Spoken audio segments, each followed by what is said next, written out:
Yeah, why is it insult that? All right, we're going to get started. So, is all of us up here? Is all of us? You think so? Where's Sophia? I don't know, the pants will not come. That's The sad. pants like, it's Yeah, that's okay. All right, so before we actually dive into the lesson, I want to be upfront about a couple of things. And this is not targeted at all of you, but the respect issue has gotten to a point that it's just out of hand, okay? And so we in the church are actually going to take action on this. We're going to take action on this, okay? So, the main thing that's going to happen is you have a, all right now? Everyone's got to hear. Everyone's got to hear?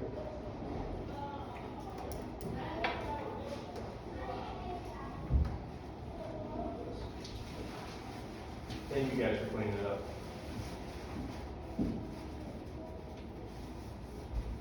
Yeah, just put it on the table.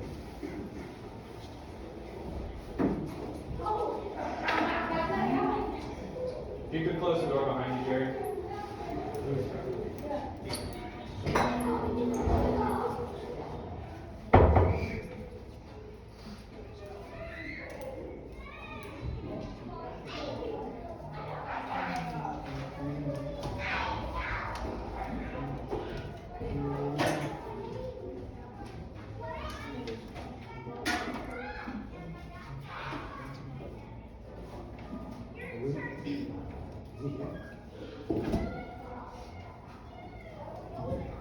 So, I have been disappointed with the continued level of disrespect.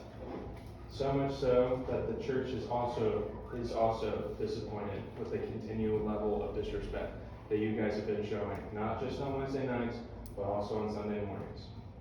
Okay? It's gotten out of hand, and I know that you guys can act better, because you act better one-on-one than you do in a group. Okay? I know that you guys have the capability to do so. Right? So what's happening is you have one strike, okay? And in that one strike, one of the leaders is going to pull you aside and have a conversation with you, okay? And then you're going to come back in, and if you go strike two, you're done, okay? We're done with the disrespect. We're done with the messing around. If you don't want to be here and learn, then don't be here, okay? Because my heart is for you to learn and grow. The reason that I'm here is for you to grow spiritually. Right? That's what I'm here for. To mentor you, to pastor you, to show you who Jesus is so that you might know him better personally. Right? So I need you guys to take that seriously. If you're unwilling to take it seriously, then don't take it seriously and don't come on Wednesdays or Sundays. Sunday mornings, one of the consequences of your guys' actions is that we are no longer allowed to sit in the front row. Okay? We have to go sit in the very back because you guys keep making a scene in front of everybody, right? Making you guys look bad, making me look bad. And now we all have to sit in the back. Okay? Because this has just gotten so out of hand. Okay? Maybe if you show yourselves capable of respect, show yourselves measuring up to this responsibility, maybe in the future we can go and sit down in the front row again, but right now that's not going to happen. Okay? Are you understanding what I'm saying? And this is not because I'm mad at you. It is because I'm disappointed in you, but it's mostly because I love you. I love you guys very deeply, and I want what's best for you, all of you, even the ones who are not in this room right now. I love you guys very deeply, which is why I do any of this in the first place.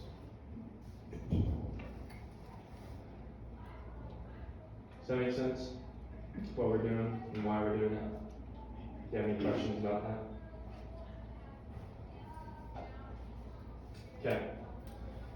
So we're pivoting this week because I felt like it was necessary.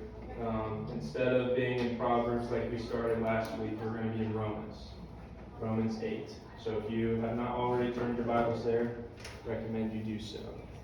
Romans 8. Romans. Yep.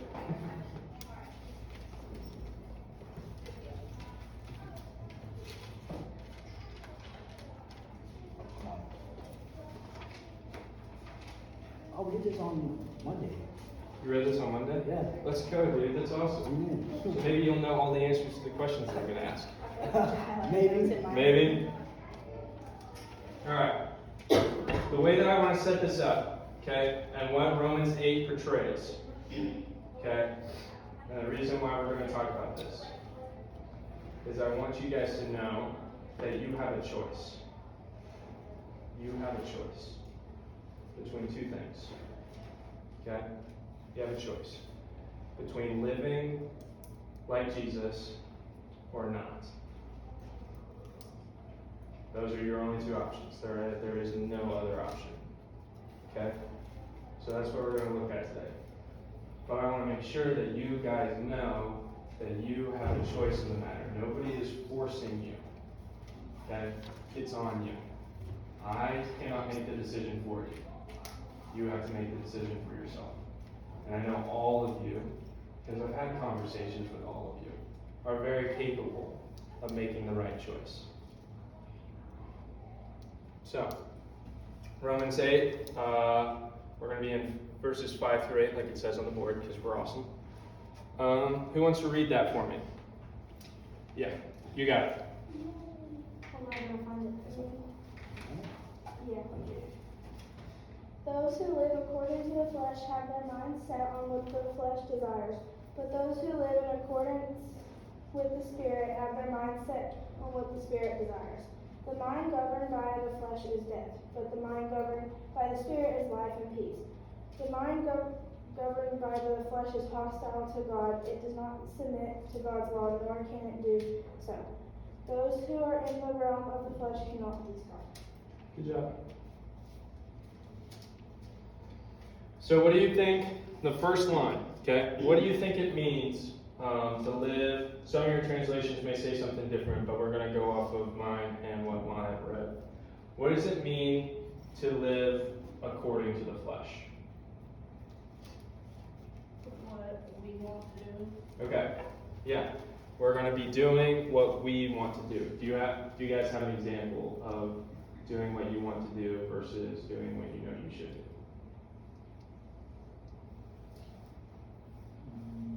Skipping class. Okay. Yeah, 100%.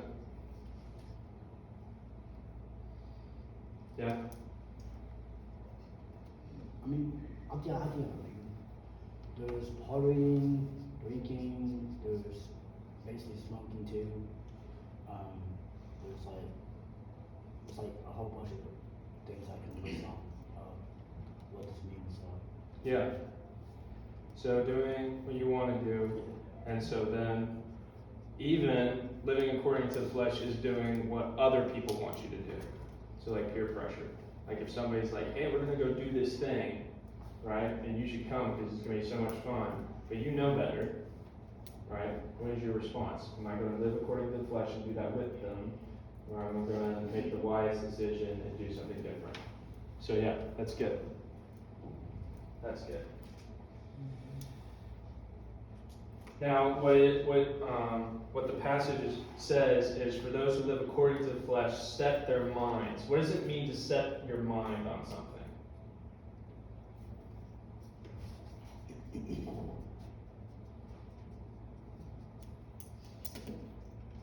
To have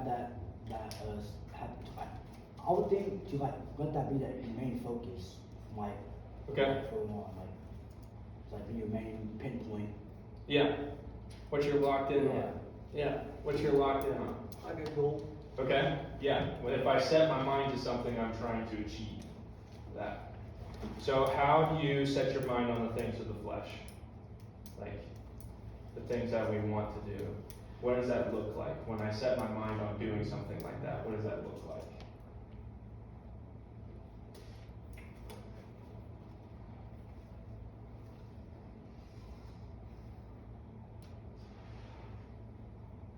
What was the question again? The passage talks about setting your mind on things of the flesh, what does that look like? Because Maverick said goal, like something I'm working towards, Yeah. right? And you said something I'm locked in on, Yeah. right? Okay, so how does that work? To be like an example or what? Sorry. What? Did you want like an example or? An example is good, or you can just talk about it abstractly. I'll give it again. Okay. My coach told me today that like there's two options. You can be the most popular, or you can be live the right way. So it's kind of what you're saying. Mm-hmm. So like being the most popular is like a worldly desire, I guess you could say, and that's also the wrong thing. Yeah. So when I set my mind or have the goal of being popular, what am I going to do to get there? Right? Like I'm going to be friends with the right people. I'm going to dress the right way. I'm going to look the right way, and present myself the right way. So when my mind is set on something, my actions follow it. Right? So that's good. That's a great example.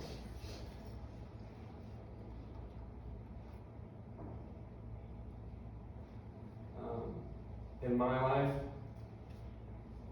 setting my mind on the things of the flesh looked more like paying attention and watching things that I know I shouldn't be, and filling my mind, or listening to things that I know I shouldn't be, and filling my mind with those things. When I set my mind on those things, when that is all that I'm thinking about, there was this, in high school, it was during COVID, with my family, like we had this thing of, because it was COVID, we watched all the Marvel movies, because that was awesome. We watched all the Star Wars movies, all the Lord of the Rings movies, all these big like franchise movies, because we had nothing else to do, right? But we found this show on Netflix, and I don't even remember what it's called. But I got so invested mentally into the show that we stopped at the end of one episode, and I literally couldn't sleep that night because all I was thinking about was how that show was going to play out, or what the consequences of those characters' actions, or anything like that. Like it had taken such a hold in my mind that I could not sleep because I was just thinking about it all the time. Then I woke up the next morning when I actually could fall asleep, and again I was just thinking about that same thing over and over and over again. Right? Now that show is not necessarily bad or wrong, but I have set my mind on something like that. That's an example of what you set your mind on. Something that you think about all the time, something that you are wondering about, curious about, pursuing, having a goal locked in on. So what are the things in your life that you have set your mind on? What are the things that you've set your mind on? Because that was a rhetorical question. I love it. Yeah, you're good. So there are two options, okay? From the passage, what are the two options of what you can set your mind on?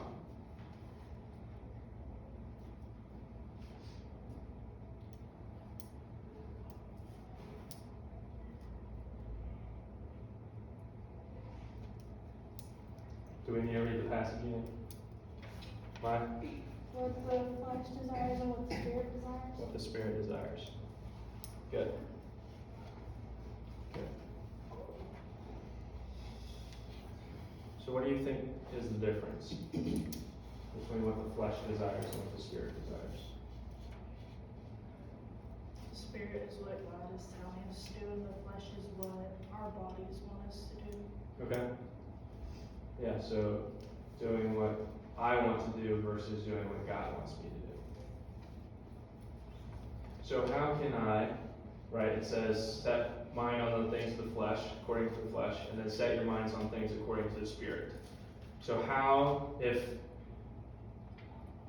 setting your mind is having a goal and being locked in on it, how can I set my mind on the things of the Spirit? What does that look like? What does it look like to have your mind set on the things of the Spirit?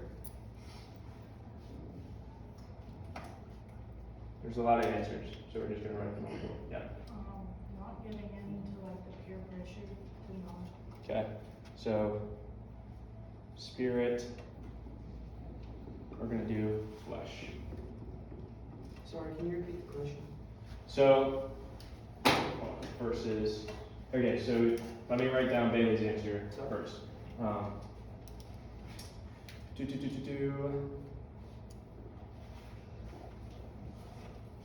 Not giving in to peer versus giving. So I'm going to reframe the question. So what are contrasts? If I have my mind set on the things of the flesh versus what I have my mind, if my mind is set on the things of the spirit, what is the difference? How is the difference going to play out? Like, what are the contrasting images?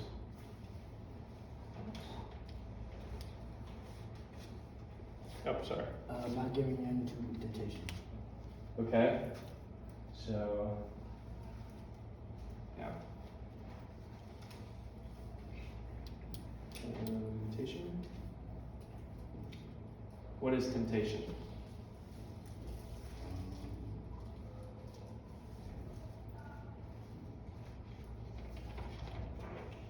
It's a big Christian word that we say a lot. But what is temptation? Like whenever someone's telling you to do something, and it could be good and it could be bad, but most of the time it's bad, and you know you probably shouldn't be doing it, but they keep like going on and like saying, oh, this could happen, it could come good, and like the Satan in the garden. Yeah. Yeah. I don't really know how else Like to the say snake in it. the garden. Yes, it's good. Yeah, so he noticed that Eve, he took advantage of Eve and presented before her an opportunity. Okay, you have an option. Okay, you could do this or you could not. But look how good this option is. It looks really good, doesn't it? Looks like you want it. It's good for you, right? And then she takes it and it's actually bad for her. So in temptation is a lie that this thing is good.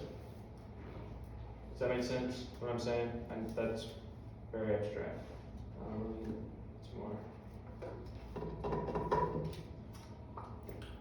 When I was younger, I I was so skinny, but I was a big bag. I wanted to eat everything, all the snacks in the house. I wanted to eat all of it.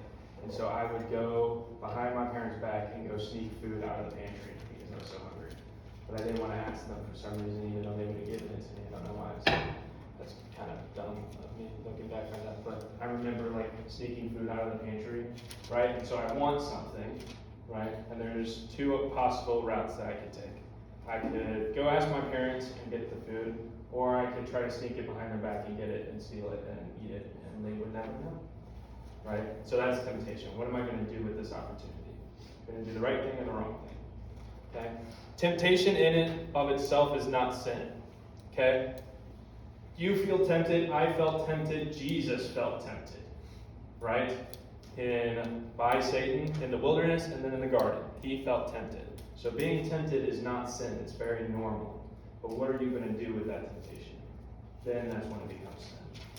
Does that make sense? Could be as little as sneaking food behind your parents' back, or it can be as like Connor's examples earlier, like drugs, alcohol, all those things, like going to a party. Like I could be tempted to do that. And so the temptation may feel bigger, but they're all lead to sin. What else? What are other, if my mind is set on the spirit, then I will do this, versus if my mind is set on the flesh, I will do this. Does that make sense? What I'm asking? What are some more examples? Going to somebody who you know is spiritually reliable for help instead of going to some like friend that you don't like necessarily know if they're That's reliable. good. Yeah, so I'm going to call those Jesus relationships. That's good. Worldly.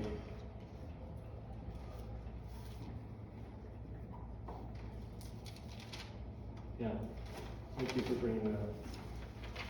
It's really important as a follower of Jesus that you surround yourself with people who also follow Jesus. because it's very easy. Even if you're a follower of Jesus, if you surround yourself with people who are not, then it's very easy to start going the wrong direction. So, that happened to me when I went to college. So that's good. Thank you for bringing it up. What else? These are good. I would say cursing someone, like Cursing somebody Yeah. or complimenting them, yeah, like building them up. or it can like be in a bad way too. So it's Yeah. Building them up.